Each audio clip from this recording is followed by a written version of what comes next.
चलिए शुरू करते हैं भारतीय संविधान। भारतीय संविधान को शुरू करने से पहले हमें दो तीन चीजें समझनी बहुत जरूरी है। पहला, क्योंकि भारतीय संविधान जो है वो बहुत मतलब पुराना तो नहीं है। सबसे पुराने की अगर बात करें तो वो अमेरिका का है, लेकिन सबसे बड़ा लिखित संविधान है ये। सबसे बड़ा लिखित संविधान है, लिखित संविधान है वो है भारत का। इसकी शुरुआत कहाँ से हुई, कैसे संविधान समितियां बनी, कैसे संविधान सभाएं बनी और किन किन चीजों से, किन किन हालातों से भारतीय संविधान जो है वो गुजरा, सबसे पहले गौर करते हैं इस पे। अगर मैं आज की इस क्लास की बात करता हूं तो हम पढ़ेंगे 1934 से, और अगर थोड़ा सा और स्पष्ट कर दूं तो हम थोड़ा सा पीछे जाएंगे 1928 में, थोड़ा सा देखेंगे 1928 में क्या हुआ था, उसके बाद में 1934 में क्या हुआ था, फिर देखेंगे कि आगे सन बाई सन आगे से आगे क्या होता गया। तो सबसे पहले अगर मैं बात करूं कि 1928 में क्या हुआ था और 1934 में क्या हुआ है। 1928 के अंदर क्या है, दो व्यक्ति थे भारतीय संविधान के अंदर, सभी जानते हैं। एक तो था CR दास नाम के व्यक्तित्व थे, और एक थे ML नेहरू। ML नेहरू, मदनलाल नेहरू को नहीं, और मोतीलाल नेहरू का ध्यान रखें। इन्होंने एक रिपोर्ट सौंपी थी जिसका नाम था नेहरू रिपोर्ट करके 1928 के अंदर, और उसके अंदर था औपनिवेशिक औपनिवेशिक संविधान। अब देखो, संविधान दो तरीके का था उस टाइम में, क्योंकि अंग्रेजों ने दो पार्ट में शासन किया था। पहले कंपनी का शासन था, फिर ताज का शासन था। तो यहां औपनिवेशिक का मतलब क्या है कि एक होता है औपनिवेशिक और एक होता है संप्रभु। एक होता है संप्रभु। संप्रभु भी क्या होता है, औपनिवेशिक क्या होता है, समझते हैं। औपनिवेशिक का मतलब ये है कि हम राज तो करेंगे, लेकिन उस पर फाइनल मोहर जो है वो लगाई जाएगी ब्रिटिश संसद के द्वारा, यानी कहीं ना कहीं हम फिर से अंग्रेजों के अधीन थे। तो पहली बार CR दास और मोतीलाल नेहरू के द्वारा जो 1928 के अंदर संविधान की मांग की गई थी, वो थी औपनिवेशिक संविधान की मांग। उसके बाद में अगर मैं कहूं कि पहली बार वैधानिक मांग जो है वो किसके द्वारा की गई थी, वैधानिक मांग, संविधान की प्रथम अगर वैधानिक मांग की बात करें, वैधानिक मांग। देखो, कई बार क्या होता है कि हम बिना सोचे समझे, बिना पढ़े, बिना हालातों का जायजा लिए और अपने हिसाब से अवधारणाएं बनाते हैं। तो इसके लिए जब भी हम संविधान पढ़ें तो हमें दो चीजें बहुत इंपॉर्टेंट रूप से गौर करनी होती है। पहले तो उस दौर के हालात क्या थे, उस दौर के हालात जो हम पढ़ रहे हैं।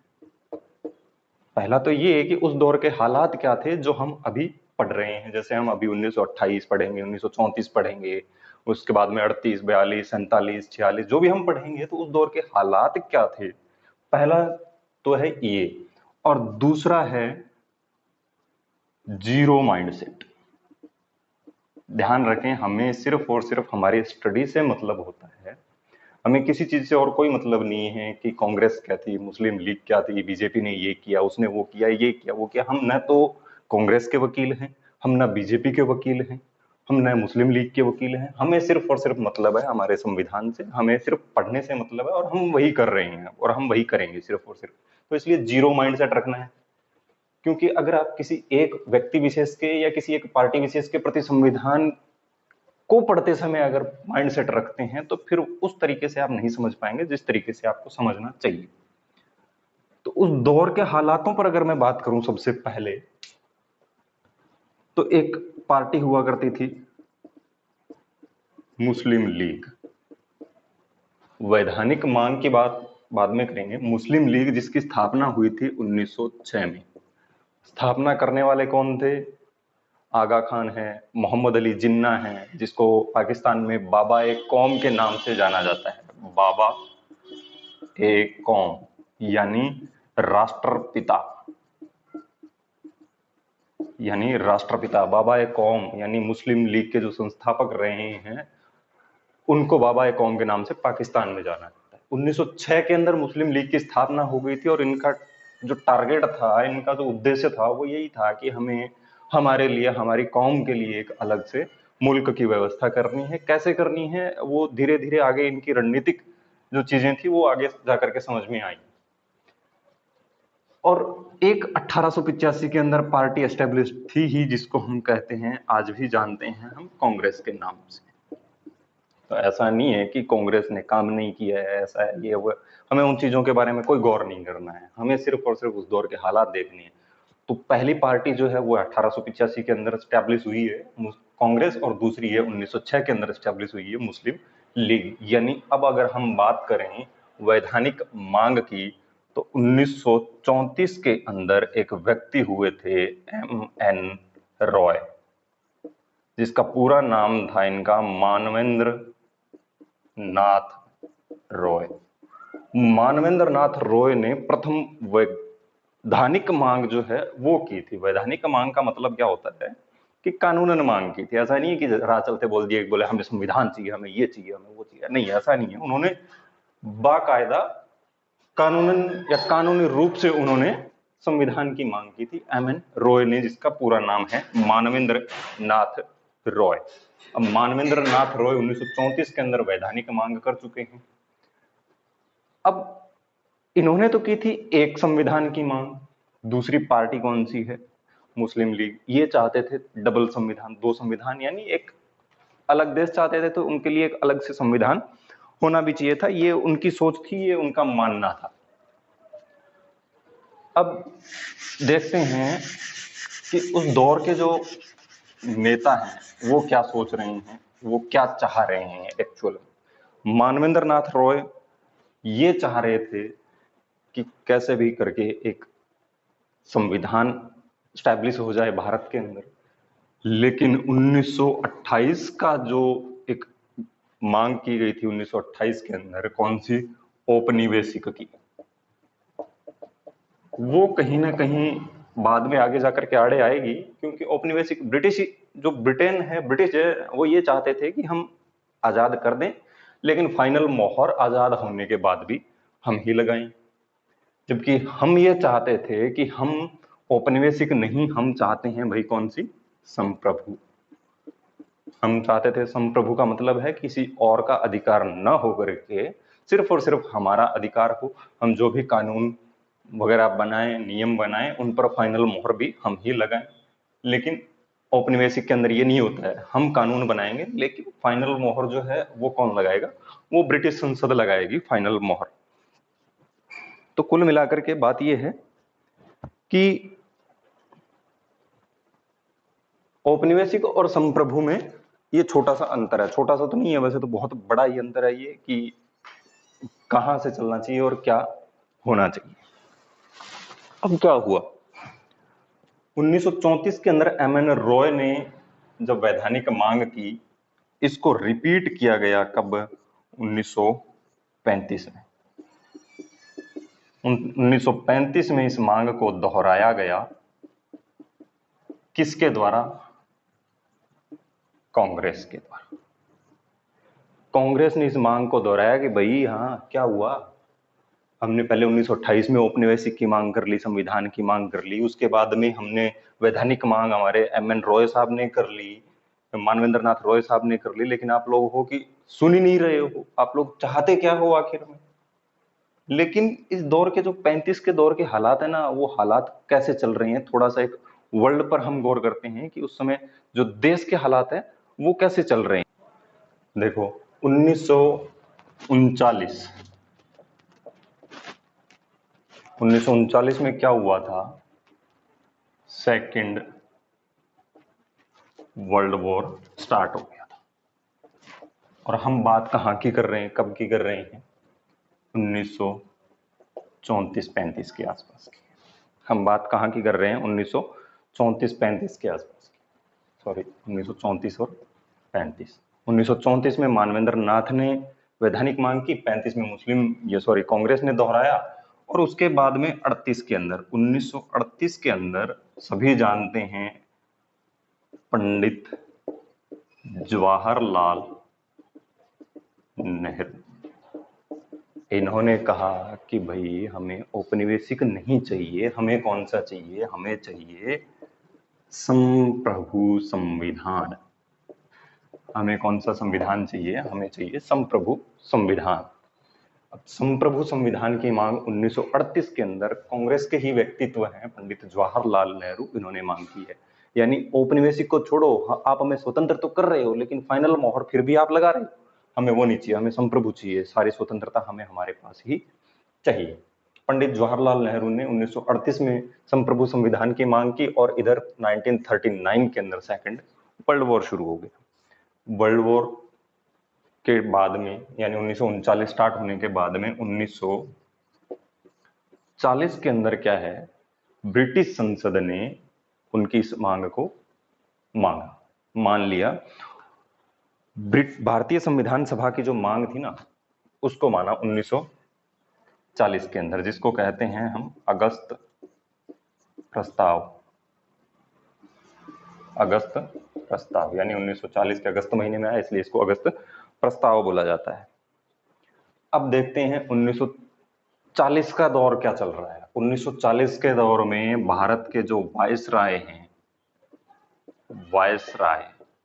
वो कौन है, लॉर्ड लिनलिथगो। भारत के जो वायसराय हैं वो हैं लॉर्ड लिनलिथगो। 1942 के अंदर एक मिशन भेजा जाता है 1942 में, जिसका नाम था क्रिप्स मिशन। अब इस मिशन का मतलब क्या था भेजने का, और इसका काम क्या था। क्रिप्स मिशन, पहले तो ये देखो कि क्रिप्स मिशन का नाम क्रिप्स मिशन पड़ा क्यों। क्रिप्स मिशन के अंदर एक व्यक्ति थे जिनका नाम था sir Stafford Cripps. Sir Stafford Cripps, और यही थे इसके अध्यक्ष। सर स्टेफर्ड क्रिप्स जो है इस मिशन के अध्यक्ष थे, और इसलिए इसका नाम पड़ा क्रिप्स मिशन। अब 1942 के अंदर 1940 में मांग को मान लिया, संविधान सभा की मांग को माना, और 1942 में उन्होंने क्या किया, एक मिशन भेज दिया। और इस मिशन को देखो, बहुत ही ब्रिटिश संसद जो है ना उस दौर के हालातों को समझ रही है, कब की मांग कब मान रही है। थोड़ा सा इन चीजों पर गौर करेंगे तो चीजें आसानी से समझ में आएंगी। क्रिप्स मिशन में क्या था, क्रिप्स मिशन के अंदर एक तो पूर्ण स्वतंत्रता नहीं थी, वो थी औपनिवेशिक स्वतंत्रता, यानी संप्रभुता की जो मांग थी वो नहीं मानी गई थी, औपनिवेशिकता की मांग मानी गई थी। औपनिवेशिकता का मतलब मैंने आपको बताया कि फाइनल मोहर कौन लगाएगा, फाइनल मोहर लगाएगी ब्रिटिश संसद। पहली बात, जब औपनिवेशिक नहीं है और इधर हम 1938 में मांग कर चुके हैं कौन से संविधान की, संप्रभु संविधान की। संप्रभु संविधान का मतलब पूर्ण स्वतंत्रता हमारे हाथ में होनी चाहिए। तो हमने क्या किया, हमने मतलब उस टाइम की जो पार्टी कौन है, मेन लीड पार्टी कौन चल रही है उस टाइम में, कांग्रेस। हमने मतलब कांग्रेस ने इसको खारिज कर दिया, और सिरे से खारिज कर दिया कि भाई देखो, हमने जब की थी तब औपनिवेशिक की मांग की थी, अब हमने मांग नहीं की है। अब हमने जो मांग की है वो कौन सी की है, संप्रभु संविधान की मांग की है, इसलिए हम औपनिवेशिक को स्वीकार नहीं करेंगे। दूसरा, इसके अंदर क्या है, सिर्फ एक संविधान का प्रारूप था। क्रिप्स मिशन के अंदर एक संविधान प्रारूप था, और एक ही संविधान का प्रारूप था इसमें, एक ही संविधान का प्रारूप। अब एक संविधान का प्रारूप है इसके अंदर, तो देखो पार्टी कितनी है, दो। पहली है कांग्रेस और दूसरी है मुस्लिम लीग।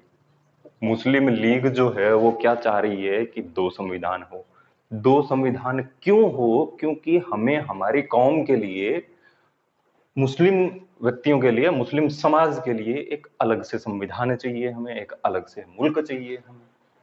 अब उनकी ये मांग थी, और इधर जो संविधान का प्रारूप आया क्रिप्स मिशन में, एक्चुअल में संविधान का प्रारूप था, तो वो जो प्रारूप आया वो था एक। और एक होने का मतलब है कि जो भारत है, तत्कालीन जो उस टाइम का हिंदुस्तान है, पूरे हिंदुस्तान पर सिर्फ और सिर्फ एक संविधान लागू होगा। इसलिए मुस्लिम लीग ने इसको क्या किया, खारिज कर दिया कि भाई हम तो आपकी बात नहीं मानते। क्यों नहीं मानते? क्योंकि भाई हम चाहते हैं 2 संविधान, आप लेके आए हो 1 संविधान, तो हम तो नहीं मानेंगे। और कांग्रेस ने इसको इसलिए खारिज कर दिया क्योंकि ये औपनिवेशिक स्वतंत्रता दे रहे थे, पूर्ण स्वतंत्रता ये दे नहीं रहे थे। अब पूर्ण स्वतंत्रता नहीं है, औपनिवेशिक है, तो हम कैसे मानेंगे? क्योंकि हमने संप्रभु की मांग कर ली थी, इसलिए इसको खारिज कर दिया गया मुस्लिम लीग के द्वारा भी और कांग्रेस के द्वारा भी। अब दोनों ने जब इसको अस्वीकार कर दिया, और दोनों के पास अपने अपने कारण थे कि भाई हम ये चाहते हैं और हम ये चाहते हैं, दोनों के पास अपने अपने कारण हैं, इसलिए उन्होंने इसको खारिज कर दिया। अब एक बात ध्यान रखना, थोड़ी सी बीच में बात बता देता हूं। पाकिस्तान को पाकिस्तान नाम जो है वो किसने दिया था? पाकिस्तान को पाकिस्तान नाम दिया था चौधरी रहमत अली ने। हालांकि बाबा कौम जो है वो कहा जाता है किसको? मोहम्मद अली जिन्ना को, लेकिन जो पाकिस्तान को पाकिस्तान नाम है वो दिया था चौधरी रहमत अली ने दिया था। चौधरी रहमत अली ने दिया था पाकिस्तान को पाकिस्तान नाम। कब दिया था? ये भी 1940 में दिया था, इसको हटा देते हैं, 1940 के अंदर दिया था इसको। 1940 में चौधरी रहमत अली ने पाकिस्तान को पाकिस्तान नाम दिया था, थोड़ा सा याद रख लेना, इसको भी बहुत इंपॉर्टेंट है भी और नहीं भी, दोनों ही चीजें हैं, तो थोड़ा सा याद रख लेना। अब देखो आगे, ब्रिटिश सरकार ने जो क्रिप्स मिशन भेजा था, क्रिप्स मिशन, वो तो हो गया फेल एक तरीके से। उसकी संवैधानिक मशीनरी जो है वो ढांचा वहां स्थापित करने में असफल रही थी जो ब्रिटिश सरकार चाहती थी। तो क्रिप्स मिशन असफल हो गया था, इसलिए उन्होंने दूसरा मिशन भेजा, और वो कब भेजा? 1946 के अंदर, जिसका नाम है कैबिनेट मिशन। जिसका नाम है कैबिनेट मिशन। अब देखो, कैबिनेट मिशन जो है ना, वो जो भी प्रस्ताव लेकर के आया था, कम से कम वो यहां पर वो प्रस्ताव स्थापित करने में, एस्टेब्लिश करने में कामयाब हो गया था। क्यों कामयाब हो गया था? क्योंकि वहां जो उसके व्यक्तित्व थे कैबिनेट मिशन के, वो शायद एक उच्च स्तर के व्यक्तित्व थे, और इसका नाम भी कैबिनेट मिशन इसलिए दिया गया था क्योंकि इसके अंदर जो भी व्यक्ति थे वो तीनों के तीनों ब्रिटिश सरकार के अंदर, ब्रिटिश सरकार में कैबिनेट स्तर के व्यक्ति थे, वो कैबिनेट स्तर के मंत्री थे, कैबिनेट स्तर के मंत्री थे, इसलिए इसको क्या कहा गया? इसलिए इसको बोला गया कैबिनेट मिशन। पहले इसके अंदर व्यक्ति कौन कौन थे? पहला तो था वही sir Stafford Cripps. Sir Stafford Cripps भी वहां के जो कैबिनेट स्तर के मंत्री हैं वो थे। दूसरे थे Lord Pethick Lawrence, Lord Pethick Lawrence. और तीसरे जो जो लॉर्ड पैथिक लॉरेंस है, वो इस कैबिनेट मिशन के अध्यक्ष थे। क्यों अध्यक्ष थे? क्योंकि ये ब्रिटिश सरकार के अंदर भारतीय मामलों के मंत्री थे। ब्रिटिश सरकार में भारतीय मामलों के मंत्री, भारतीय मामलों के मंत्री थे, इसलिए इनको अध्यक्ष बनाया गया। ब्रिटिश सरकार में थे, तत्कालीन दौर ब्रिटिश का चल रहा है, ठीक है। वो ब्रिटेन से आ रहे हैं, इंग्लैंड से आ रहे हैं, 1946 के अंदर भारत में आए हैं। वो उनके पास, और वो नहीं है कि यहीं के मंत्री है, नहीं, वो ब्रिटिश सरकार के अंदर मंत्री हैं, लॉर्ड पैथिक लॉरेंस। और तीसरे जो व्यक्ति थे वो थे एवी अलेक्जेंडर, एवी अलेक्जेंडर। था इनके पास भी एक ही संविधान है, एक संविधान था इनके पास भी, ये भी कोई 2 संविधान लेकर के नहीं आए थे। देखो एक चीज मैं बता देता हूं, संविधान जो है, राजनीति जो है, अगर उसको समझना है तो बड़े ही आराम से और बड़े ही प्रेम से समझना होगा हमें, वरना जैसे लाइक कानों में ईयरफोन लगा के और किसी कोने में पड़े हैं तो हम शायद नहीं समझ पाएंगे। कॉपी पेन आपके पास होना चाहिए, थोड़ी थोड़ी चीजें नोट करते चलो, आराम से समझ में आएगा ये चीजें क्या थी और कैसे हुई थी। संविधान इनके पास भी एक था, लेकिन फिर भी ये सफल क्यों हो पाया? ये सफल इसलिए हो पाया क्योंकि इन्होंने क्या किया,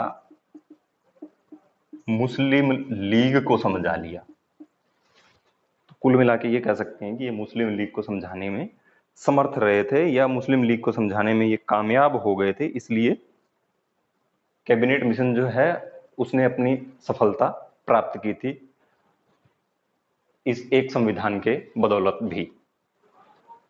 कैबिनेट मिशन की 2 डेट याद रख लेना, कैबिनेट मिशन की 2 तारीखें जो हैं वो याद रख लेना।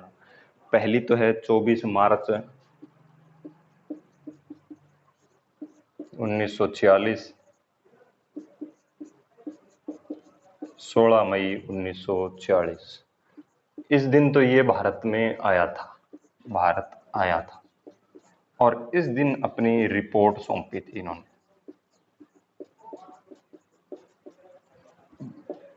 यानी 24 मार्च को ये भारत में आए और 15 मई को अपनी रिपोर्ट सौंपी थी। भारत का जो संवैधानिक विकास रहा है 1900 हम पढ़ रहे हैं 28 से लेकर के और आगे की, और कैसे स्वतंत्रता मिली, इन चीजों के बारे में हम थोड़ी थोड़ी चर्चा कर रहे हैं। और कंप्लीटली कंटिन्यू हम इसी संविधान के बारे में पढ़ेंगे, भारतीय राजनीति के बारे में हम पढ़ते रहेंगे। किसी भी टॉपिक विशेष पर अगर आपको कोई वीडियो चाहिए तो आप नीचे कमेंट कर सकते हैं कि हमें इस टॉपिक पर वीडियो चाहिए। आपको हमारी तरफ से पूरी कोशिश रहेगी कि उस टॉपिक पर एक वीडियो प्रॉपरली बनाया जाए और आपको प्रोवाइड करवाया जाए। अब देखो कैबिनेट मिशन की शर्तें क्या क्या थी। पहला तो ये कि कैबिनेट मिशन के अनुसार या इसके अनुसार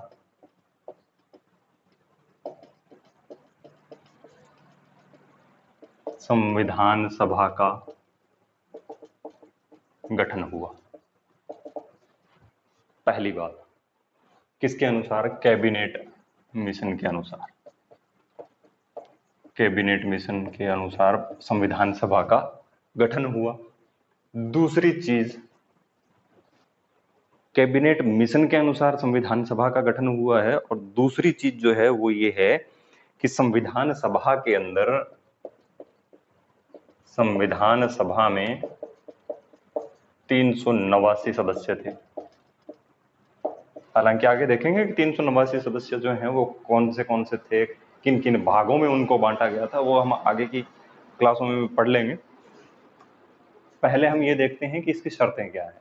संविधान सभा का गठन हुआ कैबिनेट मिशन के अनुसार, और संविधान सभा में 389 सदस्य थे, और तीसरी जो है वो ये है कि 4 भागों में बांटा गया, 4 भागों में बांटा गया। प्रदेश को 4 भागों में बांटा गया है, यानी सदस्य जो हैं उनको 4 भागों के अंदर बांट दिया गया है। कुल मिलाकर के हम ये कह सकते हैं कि प्रदेश को 4 भागों में बांट दिया, या सदस्यों को 4 भागों में बांट दिया गया, क्योंकि सदस्य जो हैं वो अलग अलग एरिया से डिनोट करेंगे, बाद में इनके चुनाव भी करवाने हैं। तो आज की क्लास में इतना ही, जल्द मिलते हैं एक अगले वीडियो के साथ। तब तक के लिए